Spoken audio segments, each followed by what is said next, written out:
Welcome back to TV5 News at 9. It's time now for Education Matters. We are here with Dr. Craig Douglas. Thank you so much for joining us this morning, Dr. Douglas. Good morning. Good morning. Always a delight to have you. A great topic today, Dr. Douglas. We're talking about prepping to take the SAT. So important for a lot of students out there.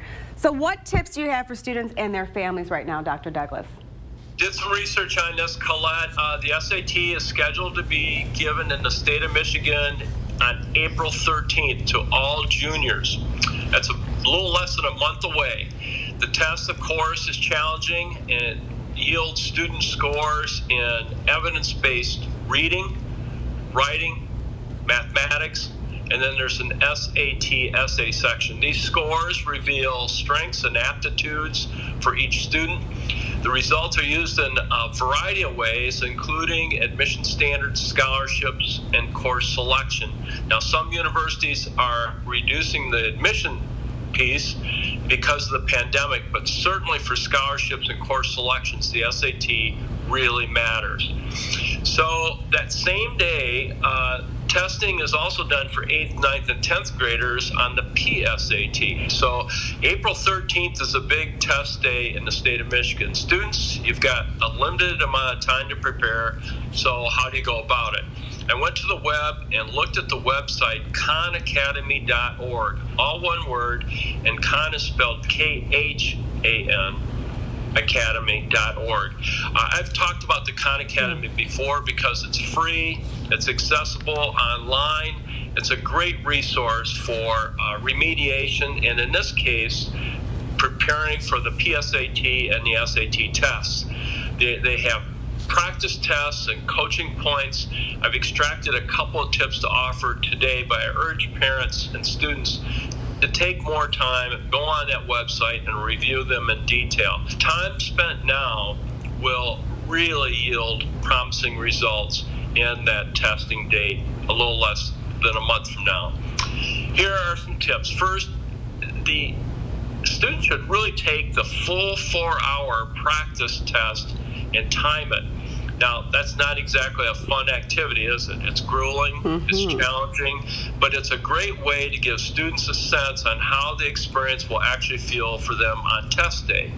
Give them a sense of what the instructions are. That's a vital part of this. I love a couple of references they make. One is time spent trying to understand instructions on test day is wasted time. Boy, is that ever true.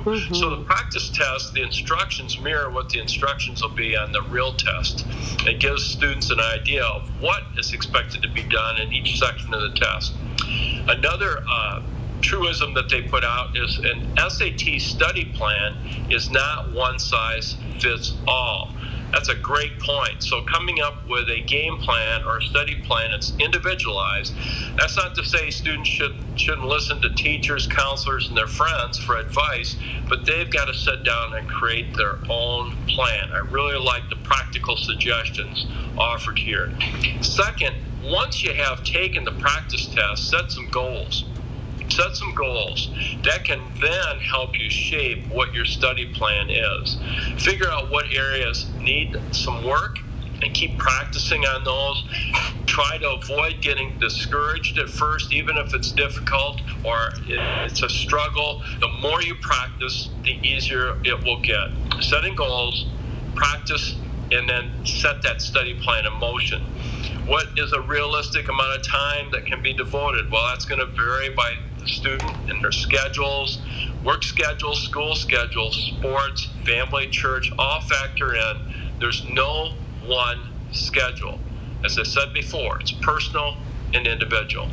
Third and final point is once the students had a chance to enact all these plans, take a second full practice test a few days before that April 13th day, after the practices occurred. By doing this again, the rigor and the challenge can seem less overwhelming. We all have test anxiety. Let's admit it. That's where our nerves set in. That's right. And start to take over. That second rehearsal will help reduce test anxiety. So it's a rather simple formula.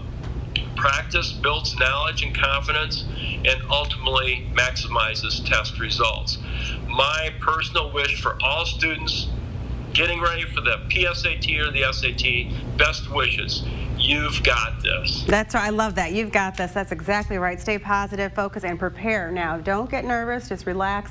That test anxiety, we do not want that. Thank you for these tips. That Khan Academy as well, Dr. Douglas, is such a great resource. I know I've used that with my little ones. Very, very helpful. Thank you for your tips today, Dr. Douglas. Take care. Be well. You as well, Dr. Douglas. For more information about today's topic, just check out the School Source page. That's on WNEM.com.